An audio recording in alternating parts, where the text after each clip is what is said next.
The Georgia Bulldogs look to continue their winning ways this week when they host the Texas Longhorns, whose back is against the wall here. I think this is a playoff eliminator for them, more or less. We'll talk about that later in the year.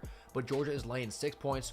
They're off a dominant win at Mississippi State, and Texas is coming in off of a bye. Now, this is Georgia's first home game since they played Ole Miss. It's been that long since they've had a game in Sanford, so they should be fired up. It should be a pretty good atmosphere. And like I said, Texas, if they lose this game and find a way to beat A&M, 9-3, that's a good-looking resume, and the committee's going to probably try and get them in, but it's a lot more hairy than if you just win these last games and go 10-2.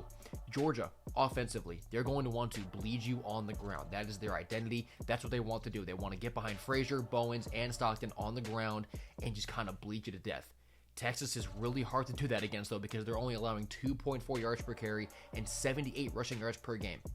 So the way this profiles, I think that Stockton's going to have to do a lot more with his arm than we're used to him seeing, which I don't necessarily think is a bad thing, right? Because he takes great care of the ball. He makes some really impressive throws when he does go downfield. It's just not what Georgia's used to doing.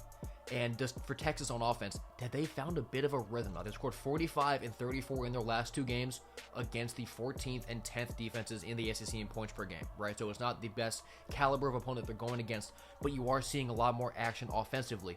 Georgia is 6th overall, but there are holes in their secondary. In Texas, they're going to want to throw the ball. They don't want to run the ball very much. They want to get behind Arch and those weapons who are now healthy. Ryan Wingo is healthy for this game, and just kind of throw it around.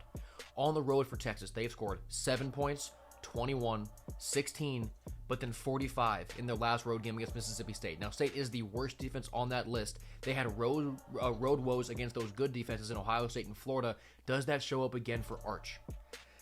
I don't know if it does, because I do believe that there's a bit of momentum for Texas. You're seeing Arch develop as the year goes on, and Texas is desperate now. And I like the fact that they got 14 days for this.